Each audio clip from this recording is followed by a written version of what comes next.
Hi again everyone, welcome back again di Altcoin Update. Altcoin kali ini kita akan bahas untuk Dogecoin. Before saya start, saya ingin ucapkan happy weekend. Semoga weekend kalian menyenangkan.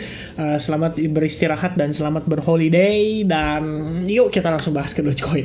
Nah, di pembahasan Dogecoin ini kita akan bahas dari sisi technical analysis. Jadi kita akan coba untuk lihat chartnya. Dan kalau misalnya untuk sentimen, sebenarnya teman-teman harusnya udah tahu ya, karena Elon Musk beli Twitter itu kayaknya bakal membawa dampak yang cenderung positif buat Dogecoin. Mungkin bayangannya adalah Dogecoin itu bisa dipakai untuk salah satu media pembayaran yang ada di Twitter nantinya. Nah, itu kita belum tahu ke depannya seperti apa prospeknya.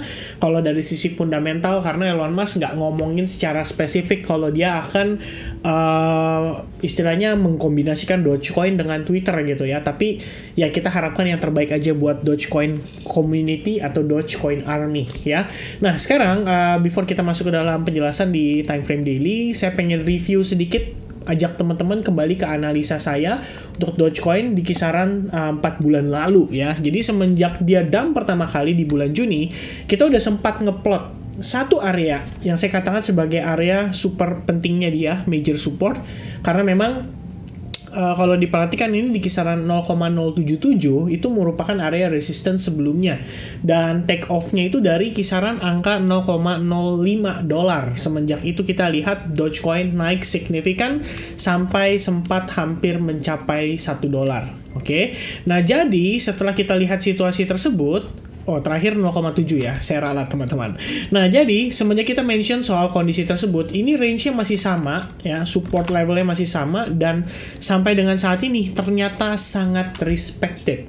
Nah, inilah kenapa penting buat teman-teman juga, minimal kita nggak ngomong technical analysis itu adalah ilmu yang luar biasa powerful atau gimana gitu ya, tapi kita minimal dengan technical analysis kita bisa tahu gitu ya, area yang kita bisa pertimbangkan sebagai area yang sensitif. Bahasanya sensitif tuh dalam arti bisa mengundang orang untuk beli, bisa mengundang orang untuk menjual. Nah, ada beberapa area yang istilahnya kita bisa mencoba untuk analisa area-area tersebut, dan pada akhirnya area itu punya manfaat buat kita. Dan seperti yang teman-teman lihat ya, intinya di range price yang sama pada gambar yang saya berikan ke teman-teman sekitar yang 4 bulan lalu, itu betul-betul berfungsi dengan baik menjadi area support majornya.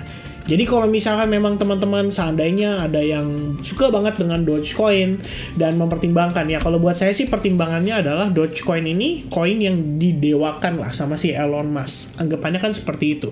Jadi kalau saya pikir the next bull run, Dogecoin ini bisa dibilang pasti punya peluang lah ya. Kita bilang minimal kalau misalnya orang-orang selalu percaya bahwa Dogecoin bisa mencapai 1 dolar, ya saya juga percaya minimal 1 dolar bisa lewat gitu loh pada next bull run. Tapi kita nggak ngomongin untuk hari ini, besok, atau lusa, atau bahkan minggu depan ya. Buat orang-orang yang punya impiannya seperti itu, terus terang saya bisa bilang kecil sekali peluangnya ya. Saya nggak tahu apa yang bisa menyebabkan hal itu terjadi. Apakah mungkin karena si Elon Musk tiba-tiba bilang, oke, Twitter, pokoknya semua media pembayaran kita cuma pakai Dogecoin, nggak bisa pakai Visa, nggak bisa pakai PayPal, which is dia bisa ngebunuh bisnisnya dia sendiri, ngebunuh si Twitter itu sendiri. Kan istilahnya bakal jadi problem. Kan nggak semua orang udah ngerti crypto aset, nggak semua orang ngerti bahwa crypto itu bisa dijadikan salah satu media pembayaran. Kita ngomongin orang-orang dengan usia mungkin ya kisaran 50 ke atas yang mungkin masih main Twitter ya, kita kan nggak tahu teman-teman ya. Jadi nggak semua orang di dunia ini saat ini tuh sudah mengerti seputar kripto.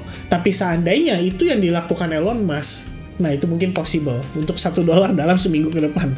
Tapi kalau bukan itu yang dilakukan Elon Musk, oke lah, berarti kita setidaknya mempertimbangkan untuk beli misalkan Dogecoin, untuk di keep, dan istilahnya kita save atau kita invest sampai next bull run, which is target berikutnya adalah 1 dolar.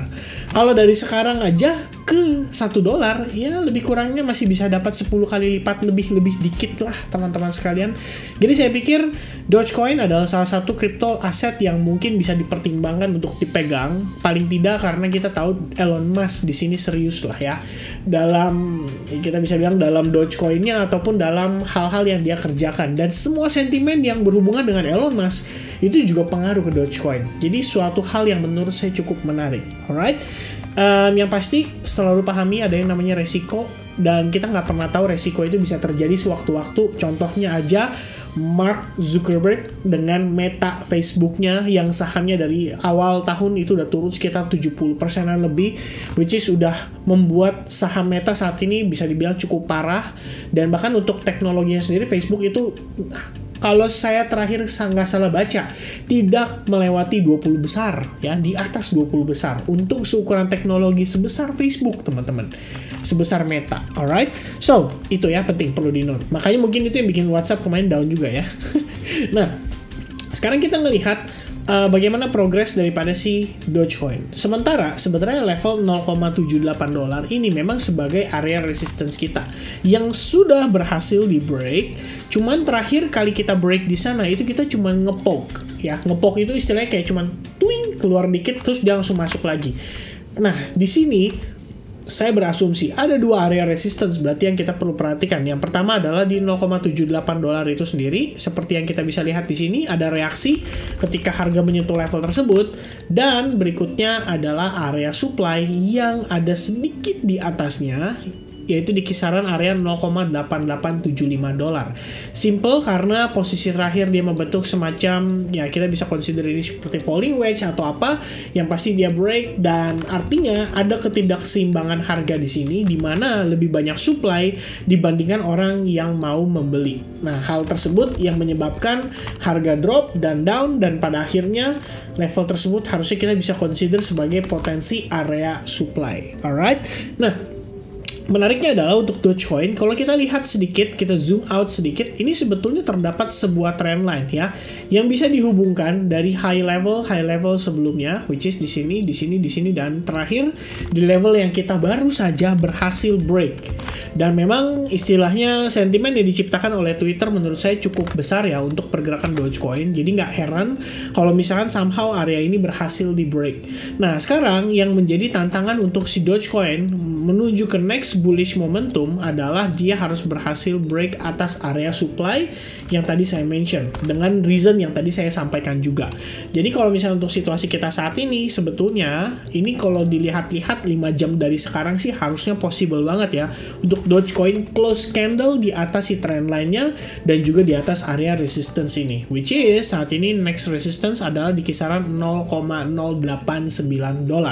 Kalau teman-teman turun time frame ke 4 jam, kalian bisa lihat area tersebut masih terlihat cukup jelas dan masih berfungsi harusnya sebagai area of resistance. Jadi, untuk sementara ini, sebetulnya saya mungkin expecting Dogecoin masih bisa naik lagi. Tapi kita perlu pantau teman-teman bagaimana signifikan momentumnya.